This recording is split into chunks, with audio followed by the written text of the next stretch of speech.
हरे कृष्णा। ओम नमः शिवाय। बृहस्पति भगवान की जय। आज जेठ मास के शुक्ल पक्ष की अंतिम बृहस्पतिवार है, जो इस कथा के सुनने से भक्तों को सभी प्रकार के सुख, शांति, धन, समृद्धि और संतान सुख की प्राप्ति होगी। इसके अलावा यह बृहस्पतिवार की कृपा से घर में आपके सुख समृद्धि होगी। जिसके कुंडली में गुरु दोष से जुड़ी दोष का निवारण हो सकता है और इस कथा के सुनने से भक्तों को मनोवांछित फल की प्राप्ति होगी। बोलिए विष्णु भगवान की जय। आज बृहस्पतिवार की संपूर्ण कथा जरूर सुने।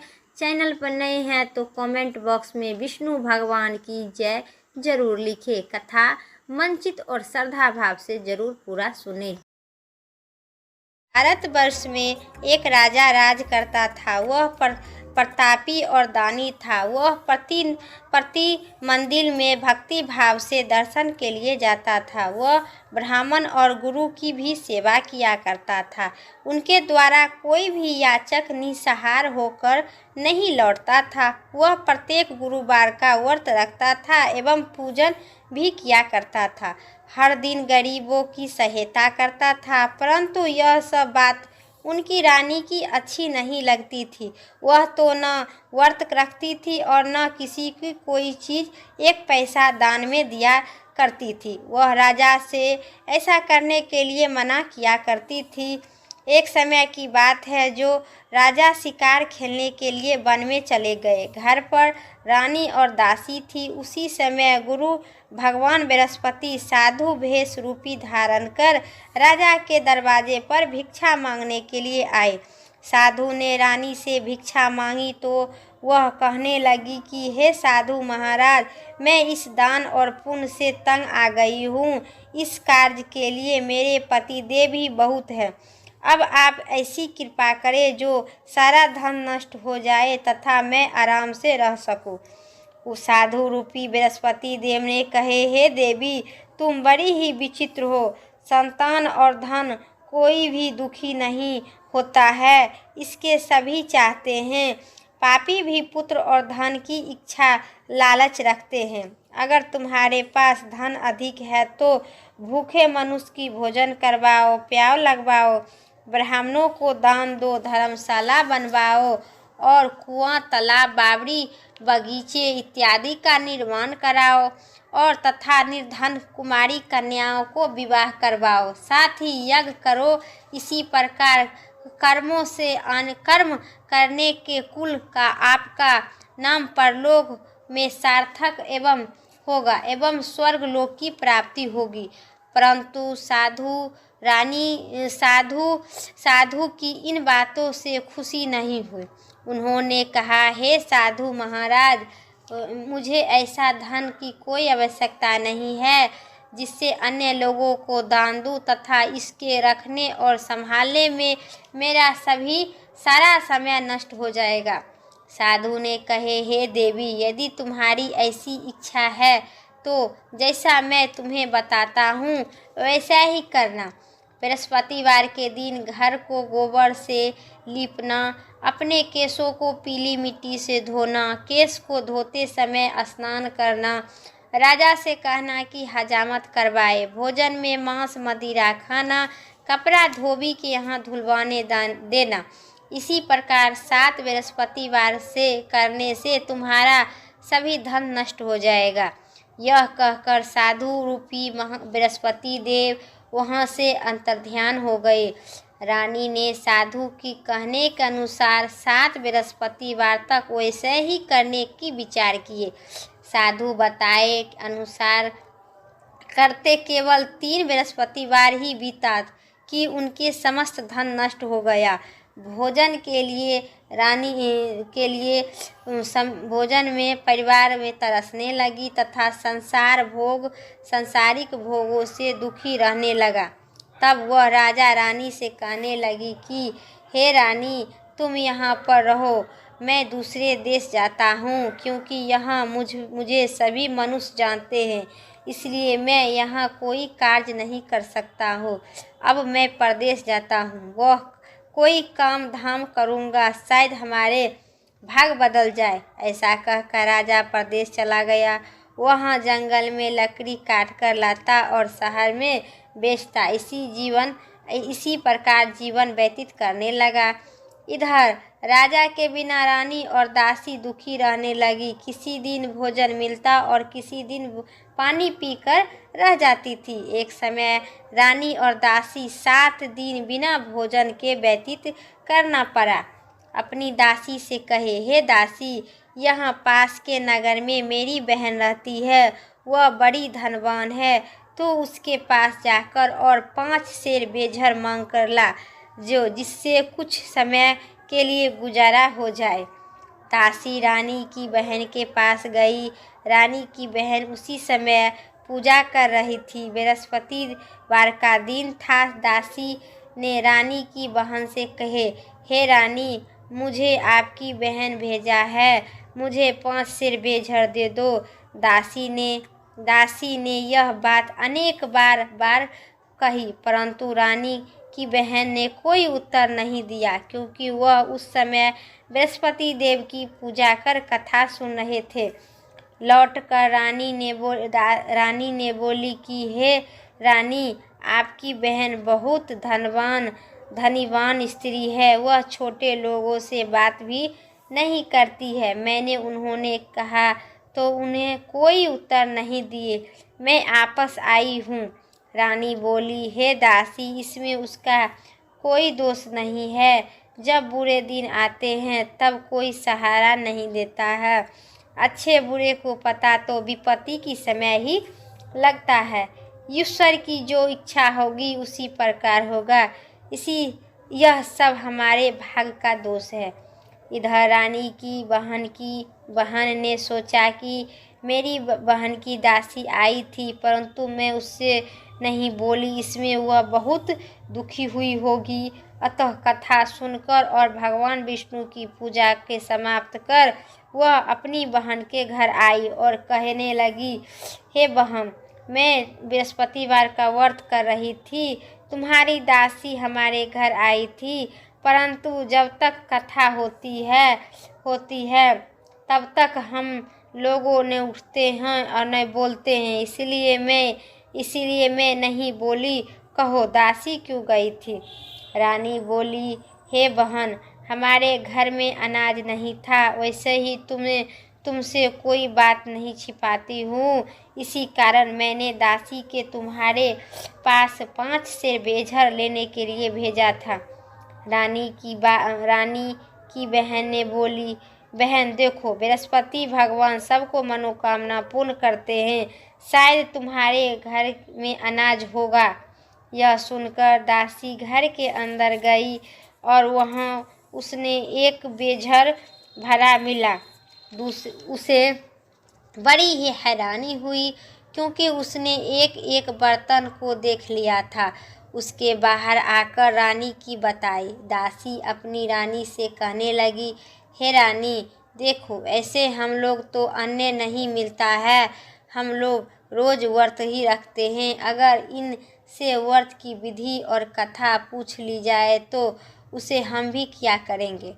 दासी के कहने पर रानी ने अपनी बहन से बृहस्पतिवार का व्रत के बारे में पूछा। उनकी बहन ने बताया कि हे रानी बहन, बृहस्पतिवार का सूर्य उदय से पूर्व उठकर स्नान कर बृहस्पतिवार का व्रत करना चाहिए, लेकिन उसी दिन सिर नहीं धोना चाहिए। बृहस्पतिवार के व्रत में चना की दाल और मुनक्का से विष्णु भगवान की केले के वृक्ष की सिर जड़ में पूजा करो तथा दीपक जलाओ। उसी दिन एक समय भोजन करो। भोजन में पीले पदार्थ का करो और पूजन करो। विधि बताकर रानी की बहन और करो तथा कथा सुनो। इसी प्रकार करने से गुरु भगवान बृहस्पति प्रसन्न होते हैं, अन्य पुत्र धन देकर मनोकामना पूर्ण करते हैं। और व्रत और पूजा की विधि बताकर रानी की बहन अपने घर लौट गए। रानी और दासी दोनों ही निर्णय लिया कि वह बृहस्पति देव भगवान का पूजा जरूर करेंगे। 7 दिन बाद जब बृहस्पतिवार का दिन आया तो उन्होंने व्रत रखा। घुड़साल में जाकर चना और गुड़ बीन कर लाई, उनकी दाल से केले की जड़ में तथा भगवान विष्णु का पूजन की। अब भोजन पीला कहाँ से आवे। दोनों बड़ी ही दुखी हुई, परंतु उन्होंने व्रत किया था, इसी कारण भगवान बृहस्पति देव प्रसन्न थे। एक साधारण व्यक्ति के रूप में वे 2 थाल में सुंदर पीला भोजन लेकर आए और दासी को देकर बोले, हे दासी, यह भोजन तुम्हारे और तुम्हारी रानी के लिए है, तुम दोनों कर लेना। दासी भोजन पाकर बड़ी ही प्रसन्न हुई और रानी से बोली, हे रानी जी, भोजन कर लीजिए। रानी को भोजन आने के बारे में कुछ भी पता नहीं था, इसलिए वह दासी से बोली, जा तू ही भोजन कर ले, क्योंकि तू हमारी व्यर्थ में हंसी उड़ा रही है। दासी बोली, एक व्यक्ति भोजन दे गया है। रानी कहने लगी, वह भोजन तेरे लिए है, तू ही कर ले, तू ही भोजन कर ले। दासी ने कहे, वह व्यक्ति हम दोनों के लिए 2 थाल में भोजन दे गया है, इसलिए मैं आप दोनों ही साथ साथ भोजन करूंगी। दोनों ने गुरु भगवान को नमस्कार कर भोजन प्रारंभ की। उसके बाद वे प्रत्येक गुरुवार को बृहस्पतिवार को भगवान बृहस्पति देव के व्रत और पूजा करने लगी। बृहस्पति भगवान की कृपा से उनके पास धन हो गया, परंतु रानी पहले की तरह आलस करने लगी। तब दासी बोली, देखो रानी, तुम पहले भी इसी प्रकार आलस करती थी, तुम्हें धन के लिए रखने कष्ट होता है तथा इसी कारण हम धन नष्ट हो गया था।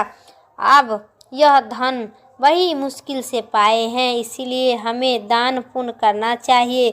तुम भूखे मनुष्य को भोजन करवाओ, प्याव लगवाओ, ब्राह्मणों को दान दो, कुआं, तालाब, बावड़ी इत्यादि का निर्माण करवाओ, मंदिर में पाठशालाओं बनवाओ, दान दो और कुमारी कन्याओं को विवाह करवाकर धन का शुभ कार्य में खर्च करो, जिससे तुम्हारे कुल का यश बढ़ेगा तथा स्वर्ग लोक की प्राप्ति होगी। दासी की बात मानकर रानी ने इसी प्रकार कर्म करने का प्रारंभ किए, जिससे उनका काफ़ी यश फैलने लगा। एक दिन रानी और दासी आपस में विचार करने लगी कि न जाने राजा किस दशा में होंगे, उनकी कोई खोज खबर नहीं है। गुरु भगवान ने उन्होंने प्रार्थना की और भगवान ने रात्रि में राजा के स्वप्न में कहे, हे राजा उठो, तेरी रानी तुझको याद करती है, अब अपने देश लौट जाओ। राजा प्रातः उठकर जंगल में लकड़ी काटने लाने के लिए जंगल की ओर चल पड़ा। जंगल के गुजरते हुई वह सोचने लगा कि रानी की गलती से उन्होंने कितने दुख भोगने पड़ते हैं। राजपाट छोड़कर उनके जंगल में आकर रहना पड़ता है। जंगल की लकड़ी काटकर उनको बेचकर गुजारा करना पड़ता है। उसी समय जंगल में साधु देव एक साधु रूपी बृहस्पति देव वहाँ पर आए और राजा के पास जाकर बोले, हे लकड़हारे, तुम इस सुनसान जंगल में किस चिंता में बैठे हो, मुझे बताओ। यह सुनकर राजा के नेत्र से जल भर आया और साधु की वंदना कर बोला, हे प्रभु, आप सब कुछ जानते हैं। इतना कहकर राजा साधु की अपनी संपूर्ण कहानी सुना दिया। महात्मा दयालु होते हैं वे तो राजा बोले, हे राजा, तुम्हारी पत्नी ने बृहस्पति भगवान की प्रति अपराध किया था, जिससे कारण तुम्हारी यह दशा हुई। अब तुम्हें किसी प्रकार का कोई चिंता नहीं है, चिंता मत करो, भगवान तुम्हें पहले से अधिक धन दिए हैं। देखो, तुम्हारी पत्नी बृहस्पतिवार का व्रत प्रारंभ कर दी है, अब तुम भी बृहस्पतिवार का व्रत करो। चना की दाल, गुड़, जल लोटे में डालकर केले की पूजा करो, फिर कथा कहो या सुनो। भगवान बृहस्पति देव सभी मनोकामना पूर्ण करेंगे। साधु को प्रशांत देखकर राजा बोला, हे प्रभु, मुझे लकड़ी बेचकर इतना पैसा नहीं बेचता है जिससे भोजन करके और समाचार जान सकूं, करने के उपरांत कुछ बचा सकूं। मैं भी रात्रि में अपनी रानी को व्याकुल देखा हूँ। मेरे पास तो कोई साधक नहीं है जिससे समाचार जान सकूं। फिर मैं बृहस्पति देव की क्या कहानी सुनूं? मुझ में तो कुछ भी मालूम नहीं है। साधु ने कहा, हे राजा, तुम किस बात की चिंता मत करो। बृहस्पतिवार का दिन तुम रोजाना की तरह लकड़ी को लेकर शहर में जाना। तुम्हें रोजाना की तरह दुगुना धन की प्राप्ति होगा, जिससे तुम भली भांति भोजन करके तथा बृहस्पति देव की पूजा का सामान ले आ सको। बृहस्पतिवार की कथा इसी प्रकार था। बोलिए बृहस्पति भगवान की जय। अब ओम जय बृहस्पति देवा, स्वामी जय बृहस्पति देवा।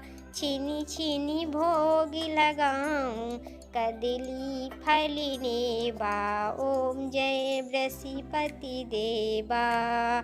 तुम्ही पूरणी परमात्मा, तुम्ही अंतर्यामी।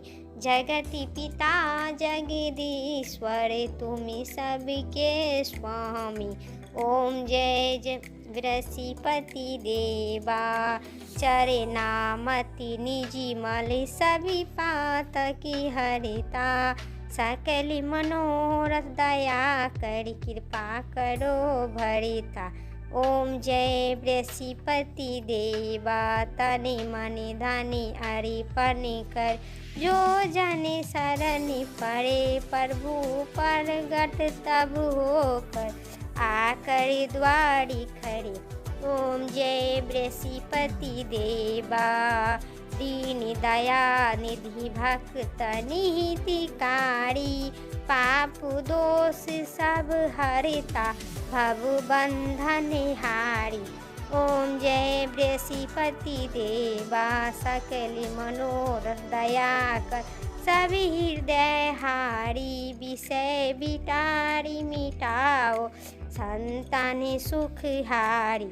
ओम जय बृहस्पति देवा। जो कोई आरती तेरी प्रेम सहित गावे, जेठानंद आनंद कर सो निश्चय पावे। ओम जय बृहस्पति देवा। स्वामी जय बृहस्पति देवा। मेरा वीडियो यहीं तक था। वीडियो अच्छी लगे तो लाइक कीजिएगा, चैनल पर नहीं सब्सक्राइब कर, कमेंट में जय बृहस्पति देव जरूर लिखिएगा। अगली वीडियो लेके आते हैं, तब तक के लिए जय श्री राम, राधे राधे।